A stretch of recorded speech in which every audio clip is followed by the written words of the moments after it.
Scorpion and Dragon presenta Vórtices.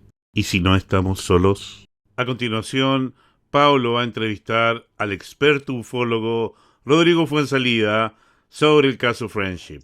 Hola, bueno, Rodrigo, agradecerte nuevamente la oportunidad de entrevistarte una vez más, de conversar contigo este tema de Friendship, que es un tema polémico, todos sabemos que es muy polémico por una de las aristas y por otra es un tema que está incluso vigente hasta el día de hoy.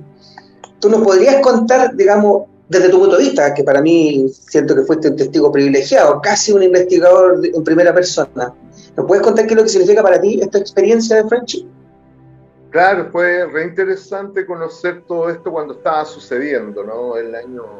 Yo me involucro por ahí por el año 89, 88, 89, me involucro en el tema gracias a una ex polola que tenía la Tania Wolfenson, que conoció a Ernesto de la Fuente por medio de una tía. Ella tenía una tía que era amiga de él. Y ella me cuenta una vez de que su tía tenía un amigo que le hablaba de unos contactos con aliens en el sur de Chile, que el tipo era colono en Chiloé, que tiene contacto con una organización extraña llamada Friendship, etcétera, etcétera. Bueno, yo en ese minuto había tenido un curso de Sociología de las Religiones. Tuve al profesor Humberto Lagos, me acuerdo, uno de los profes, y me interesaba bastante el tema de las sectas religiosas o nuevas formas de religiosidad, como se habla hoy día, ¿no? Claro. Los movimientos religiosos. La cosa es que le pedí una reunión a Tania con Ernesto. Y era interesante porque cuando yo lo conozco, Ernesto andaba desaparecido. Y él decía que efectivamente tenía este cáncer, que lo tenía bastante complicado, a tal extremo que en este mes de desaparición la tía Tania lo andaba buscando y ella creía que había muerto. Y él decía, es probable que se haya muerto porque estaba más o menos mal. Y bueno, me lo presentan cuando aparece de repente Ernesto, supuestamente retornando allá. Y ahí es que lo conozco a Ernesto de la Fuente y me cuenta detalles de su historia, algunos detalles que eran bien específicos, y comienza un poco mi travesía, porque la verdad es que él me dice que después de contarme su historia, que él tenía, por lo menos que más que viniera la historia de él, que conociera algunas familias que habían tenido contactos radiales con esta gente, y ahí comenzó, como te digo, mi travesía, tratando de contactar con esta gente, y ahí conocí a Octavio Ortiz, Oscar y otra gente más. Oye, dentro de esa, bueno, tú haces comentarios de Ernesto y su supuesto viaje a esta instalación, donde habría sido recuperado en términos sanitarios, su salud por una enfermedad tan grave como esa. Siempre ha sido criticado Ernesto y su historia, básicamente por dos motivos. Primero, porque nunca se pudo comprobar de forma fehaciente, de manera inequívoca, que él haya padecido lo que se conoce como el adenocarcinoma pulmonar o el cáncer pulmonar. Y segundo, su estadía en la isla. ¿Tú crees que existan antecedentes? ¿Te tocó ver antecedentes que podrían confirmar alguno de esos dos puntos? Bueno, hay una radiografía. La vi. Y hay un dictamen médico también que existe, donde aparece el tema del cáncer. Entonces, bueno, esa parte, como te digo, hay datos. Hay data y la data anda dando vuelta inclusive sobre el dictamen del cáncer en función de la propia radiografía. Claro. Ahora, sí, yo igual tengo mis dudas de la existencia de una isla, la verdad, que con esas características.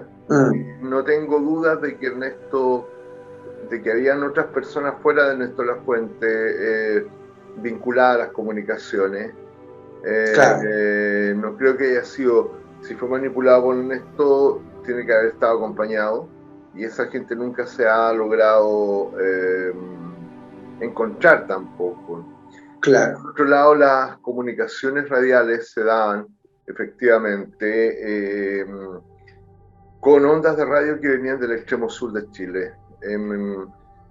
Hay dos vías para un poco confirmar esto. Uno era un amigo llamado Pancho California, que tenía una estación direccional, una antena direccional, que es una antena de 6 elementos, son antenas que tienen la facultad de dirigirla a un punto determinado y anular todo tipo de onda que estaba circundante a menos de 600 kilómetros aproximadamente. Ya. Y en muchas de las comunicaciones, justamente la mona topógrafo me comentaba que cuando recibía comunicaciones del sur, ella llamaba a Pancho para que colocara la antena y evitar que esto fuera mula, como se dice, claro. Evitar que hubiera alguien que estuviera cerca de Santiago o en Santiago fraguando las comunicaciones. Y Pancho confirmaba que eran emisiones que venían de el sur austral de Chile. Entonces hay un dato interesante, porque Ernesto vivía en aquel entonces, él vivía acá en Padre Santiago, 40 kilómetros al sur. Entonces era muy difícil que fuera Ernesto Lafuente, producto de que a 40 kilómetros hubiese sido anulada completamente las ondas señales por medio de la direccional.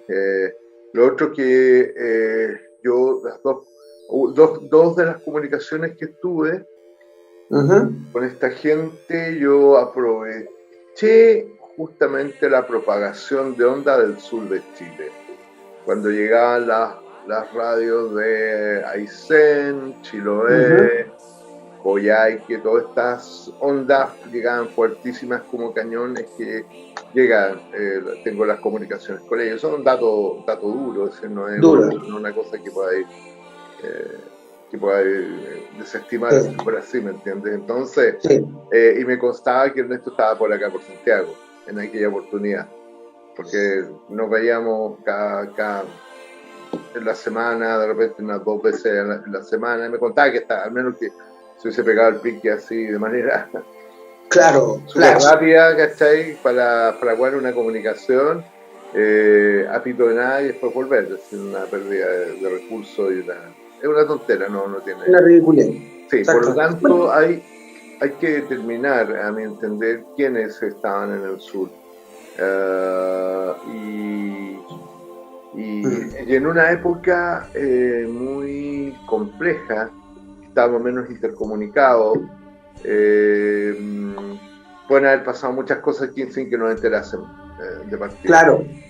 Entonces hay una serie de antecedentes testimoniales que yo me dediqué tiempo después a encontrar personas que decían haber tenido o haberlos conocido a la gente, ya sea en faenas locales, etcétera, y por lo menos de testigos. Hay uno de esos testimonios que lo presentamos en la serie OVNI, ¿no? del oficial oficial de la Armada, que creo que es un testigo bastante calificado, y él es bien concreto en describir el famoso Mitilus 2 y estos gringos. Los tripulantes, claro.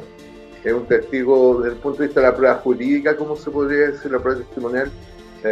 Hay datos para decir sí, existieron un grupo de gente, y hay que ver qué onda, en qué medida esa gente, qué estaba haciendo allá y si existió algún tipo de instalación en esa dirección, ¿no?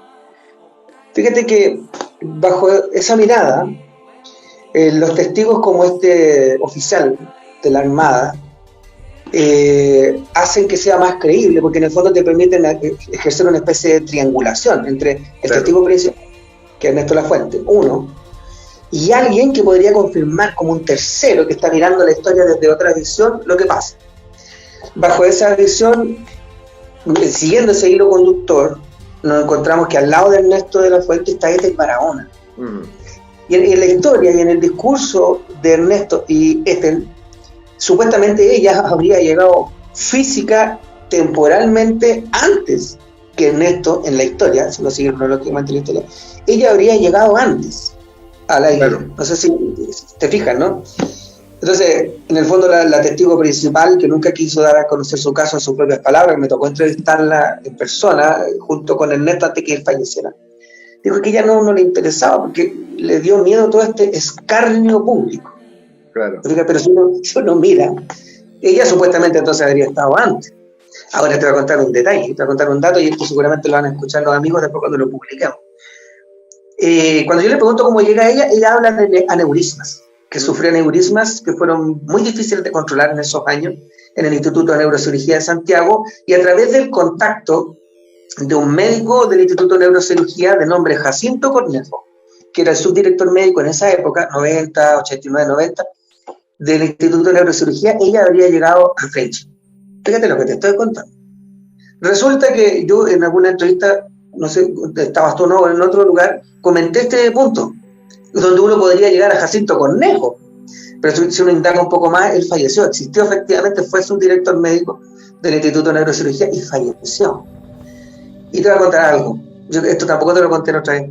Me habló una persona, lo voy a decir porque va a ser difícil de ubicar, Raúl Carrasco.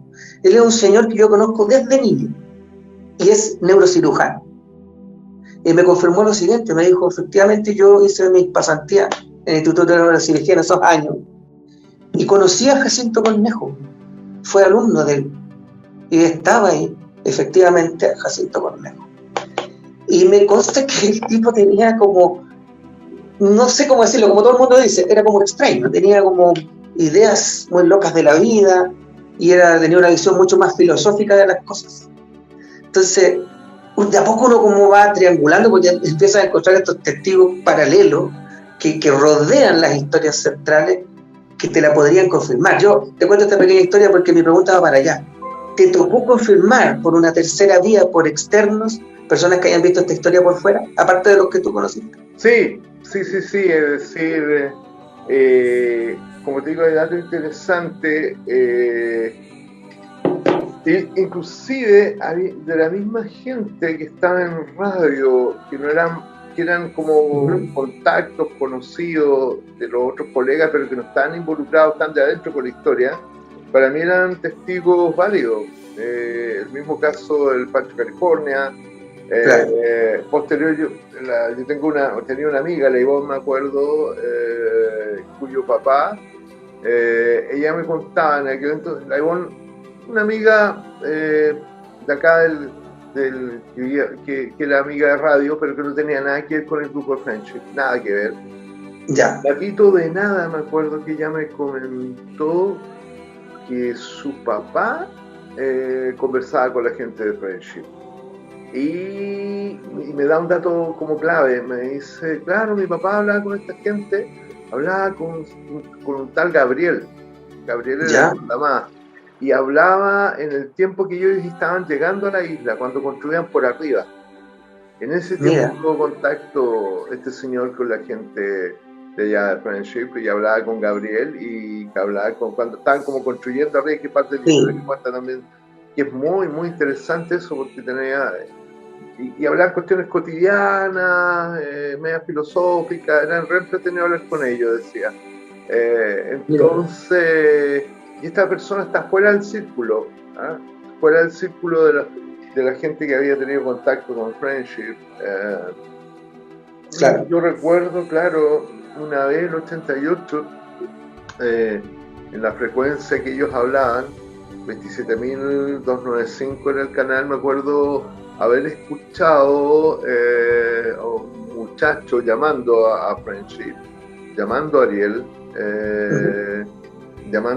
y yo simplemente me puse a escuchar, y en un instante determinado como que recibo la respuesta y me indica una frecuencia, y yo los sigo por radio y están en esa frecuencia, y él hablaba y yo no escuchaba absolutamente nada, como estoy hablando con un fantasma el tipo, y hablaba, ¿cómo está la familia? Te manda saludos mi familia, le decía, ¿cómo están las cosas por allá? Y después se quedaba en silencio y volvía a responderle, que era una característica muy interesante que Ernesto me había hablado, que muchas veces tenían conversaciones como que te cerraran el canal. Es como que solamente, y eso que son frecuencias abiertas, esa cuestión. Claro. Y tener algún tipo de dispositivo arriba de tu casa donde rebotara la onda y cayera directa en tu punto, es una cosa muy complicada, ¿entiendes? Así es. Y a mí una vez me pasó eso. Yo recuerdo que tenía una gran amiga en Lima, Perú, y un día nos quedamos de juntar por todo mediodía, en un día sábado, en una frecuencia determinada. Y yo justo se lo saco a uno de los presuntos friendship, y yo lo invito a esta misma frecuencia porque iba a coincidir con la llegada de mi amiga y yo no quería que perdiera así que pensara que yo no iba a estar ahí disponible, entonces por lo menos que me escuchara hablar, está ocupado. Entonces invito a este muchacho a esta frecuencia y comenzamos a comunicarnos en esa misma frecuencia, justo a las 12 del día, que me voy a juntar con mi amiga. Estuvimos hablando unos 10 minutos, 10 a 15 minutos, y terminó de hablar y esta chica me escuchaba que estaba llamando a mi estación y yo le digo, ¿cómo estáis? Y le dijo, oye, pero a la horita que llegáis, me dijo, he estado todo el rato acá y te está esperando porque llegaste tan tarde. Uy, pero ¿cómo tan tarde? Le dije, he estado todo el rato acá. Todo el tiempo estaba acá. No me estoy mintiendo, me dijo, yo estoy acá y no había nadie en el canal. O sea, si todo el rato que estuve hablando con el loco, me tenían de un lado para otro lado, claro. Es rarísimo, esas cosas, esos manejos electrónicos, Sí. los hallo muy interesantes y todavía no me lo puedo explicar, ¿me entiendes? Te voy a contar una experiencia, y tú conoces este caso. Ajá. ¿Te acuerdas de Levi, no? Sí. No quiero dar su nombre, sí. Porque seguramente va a salir esto, se va a publicar. El famoso Levi. Tú sabes que él tiene una historia, que muchos dudamos, nos reímos, pero él tiene una historia con un supuesto par de personajes que tendrían cierta relación con los habitantes de la isla, pero en el norte de nuestro país. Bueno, entonces yo pidiéndole pruebas, mira, es que me hiciste acordar de esta historia, pidiéndole pruebas sobre su relato, me dijo, ya, cuando me llame esta persona, porque a él lo llamaban por teléfono, cuando me llame yo te voy a hacer una llamada en conferencia con X personas y voy a meter a otras personas más. Entonces, en un momento llama y me dice, Pablo, estoy en conferencia con otro amigo que está en Iquique, esto por celular. Jorge, estaba en Iquique. Entonces, estaba Pablo, está Levi y está Jorge. Muchachos, en cualquier momento me va a llamar este individuo y los voy a meter en la conferencia. Pero conversábamos los tres, nos escuchábamos los tres en el celular. Estuvimos 10 minutos, 15 minutos, y de repente, me está llamando, ya, únelo a la conferencia, le dijimos nosotros, porque por fin íbamos a escuchar al famoso individuo. Y resulta que pasó lo que decías tú. Él hablaba con alguien y nosotros no lo escuchábamos. Lo escuchábamos a él, yo escuchaba al de Iquique, pero me decían, pero ¿cómo no lo escuchan? Decía como desesperado. Pero si estabas hablando, mira, ahí está hablando, y nos quedamos callados todos. Y él respondía, sí, si los muchachos están aquí, pero ¿cómo no te van a escuchar? Y se empezó a desesperar. Y nosotros decíamos, Levi, nosotros no escuchamos a nadie, te escuchamos a ti nomás. Estás mintiendo. No, pero si no estoy mintiendo. Ahí está hablando. Pero ¿cómo no lo escuchan? Y bueno, al final estuvimos por unos 20 minutos y nunca escuchamos a esta persona y le digo, ¿sabes qué? Voy a cortar porque no sé, no quiere salir, no sé qué pasa. Y él, dentro de su precariedad, dijo, no podemos conversar. Entonces, qué buena. Me gusta hablar de esa cuestión. Sí, y es re loco eso porque técnicamente es muy difícil hacer una cosa así, ¿no? Entonces, oye, y es más, te voy a corroborar, que tienes toda la razón. Cuando tú haces estas llamadas, tú ves, a ver, porque esto se hacía por las llamadas de WhatsApp. Claro. Entonces, WhatsApp te permite esa llamada en conferencia.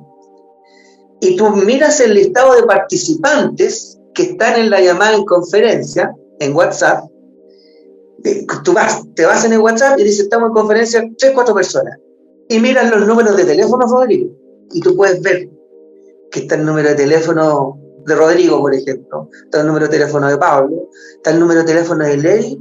Y había un cuarto número. Efectivamente estaba ahí, salía. Más 569, ¿cuánto salía anotado? Después se iba. Después volvía a aparecer, se iba. Entonces esa fue una de las experiencias más locas con respecto a ese caso que me tocó presenciar. Buenísimo, buenísimo. Te das cuenta que hay situaciones que son netamente técnicas, que están ahí, que no, ponte tú el caso de la conversación que tuve con este muchacho y esta chica que no estaba, yo grabé la comunicación con él y se escucha él perfecto, llega como cohete la señal de él. Entonces tengo el dato, puedo confirmar que no estaba simulando, sino que tengo la interacción con el loco. Y creo que en esa comunicación creo que logré grabar a esta chica que me dice al final todo esto que está como media desconcertada, ¿cachai? Pero finalmente lo que señalo es que hay mucho dato de aquel entonces que permite configurar un programa, un panorama bastante complejo. Yo creo que se necesita hoy día peinar la historia de acuerdo a la gente de aquel entonces, que reconozco que es un trabajo interesante que ya está siendo realizado, llamado Cristóbal Valenzuela, que ha pasado por un montón de información. Le falta encontrar que le den, a mi entender, entrevistas a una de las principales testigos, que es la Mona.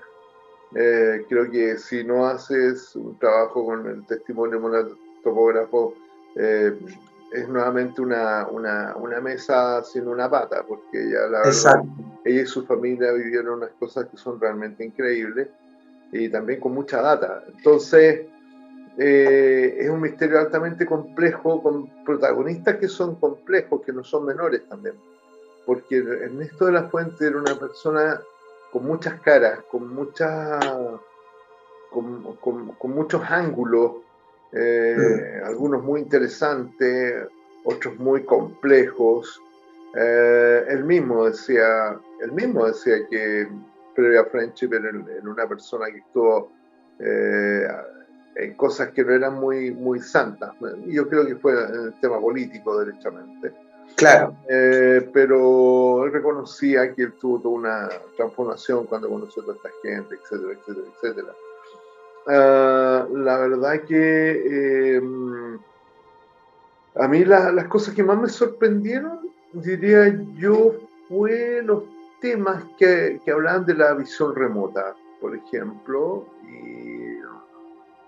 porque cosas que fueron muy concretas, de que tenían que tener algún tipo de despliegue. Claro, vigilancia remota de alguna forma. Claro, y para mí es una pérdida de tiempo brutal estar encima de gente común y corriente, al menos que tengan muchos recursos. Y esa parte a mí me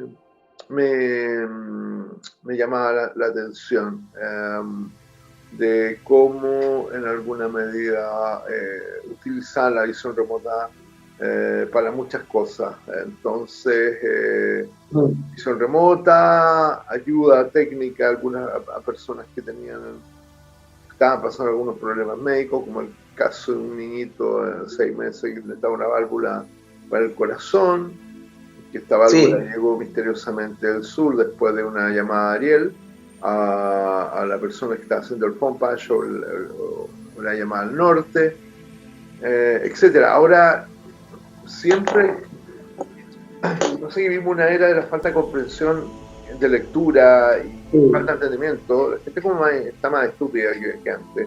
Entonces, hay mucho malentendido, y que hay que recalcar que nunca Ernesto de la Fuente dijo que ese era un lugar donde estaba hecho para curar gente. Nunca. Ni nadie. Nadie. Porque muchos dicen, la isla donde sanan nunca, no ha sido un sanatorio, y siempre lo aclaró. No. A él lo habrían ayudado porque a él supuestamente les servía.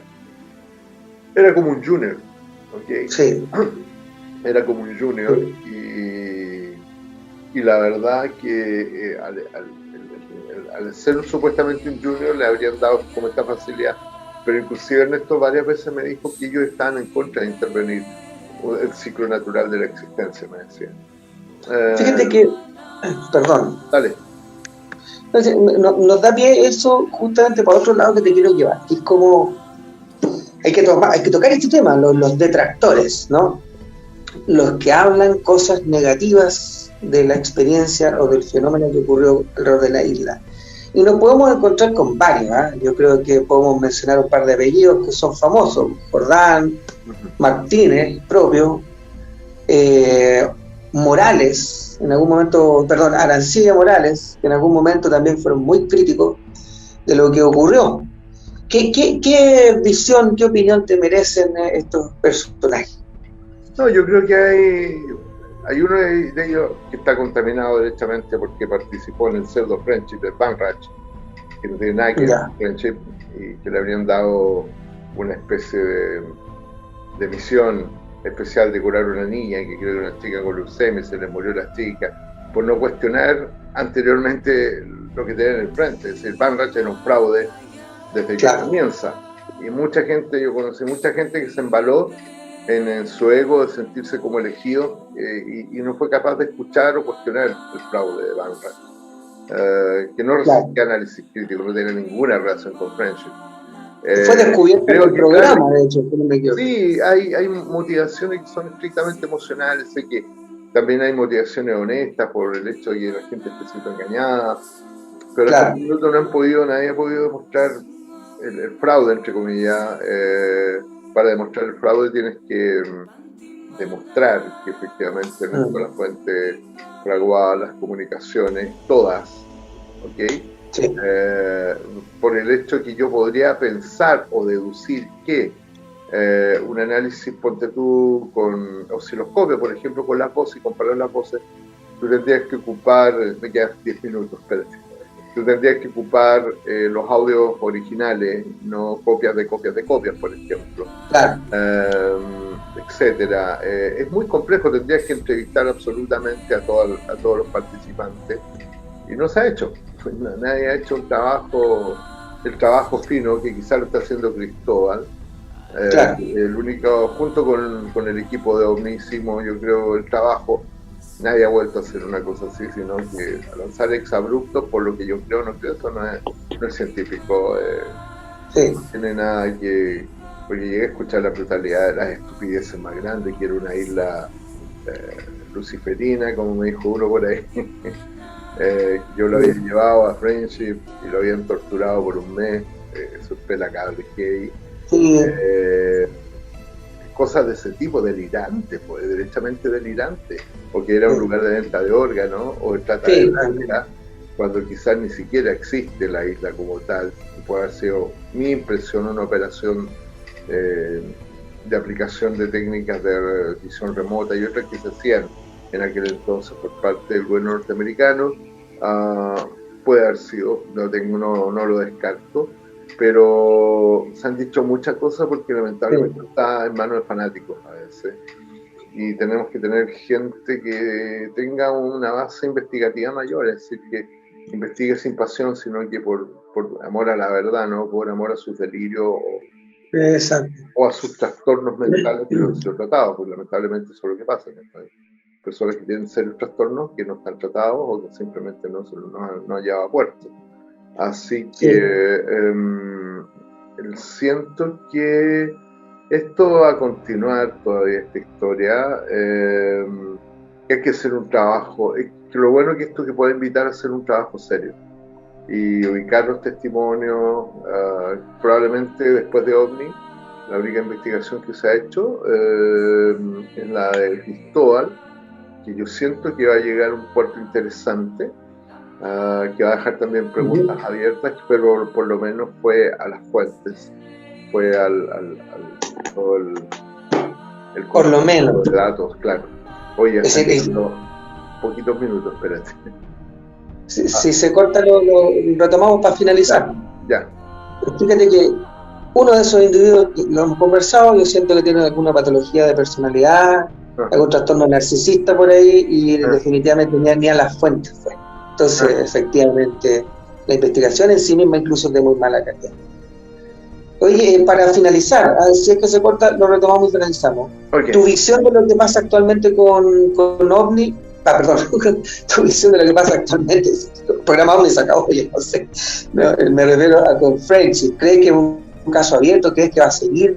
¿Crees que está vigente hasta el día de hoy? Los mitos cuando se instalan no mueren, y Friendship tiene una parte historia y una repercusión mítica, y como tal se instaló, y ya esto no lo para nadie.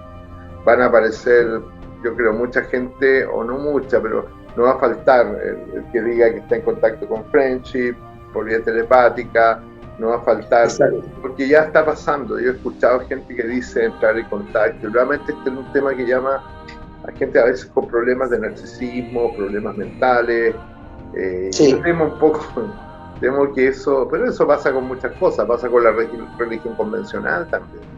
Es decir, porque es ya un problema de que no hay una educación espiritual a nivel de la sociedad, no tenemos educación, somos analfabetos espirituales, entonces cualquier payaso puede de repente inventar una historia y va a tener seguidores, entonces, pero eso ya es problema de la naturaleza humana. Exactamente. El problema de la naturaleza humana. Yo no voy a andar quemando Biblias por el hecho de que se suicidaron 900 personas en Guyana. Exactamente. La bíblica, como el caso de Jimmy Jones en la secta de Templos del Pueblo, ¿no? Es un problema del hombre y eso tenemos que solucionarlo nosotros. Pero creo que esto se instaló y no lo para nadie. O sea que caso abierto, completamente. Sí. Perfecto, compadre. Perfecto. Yo te quiero agradecer profundamente la amabilidad de una nueva conversación y bueno, toda la gestión que estás haciendo, que vas a hacer justamente con este video y la buena onda por poder. Un gran abrazo. Ya, pues, hablamos. Gracias. Chao, chao. Adelante, Friendship. Vórtices. El defensa frente a Javier Escuadrón.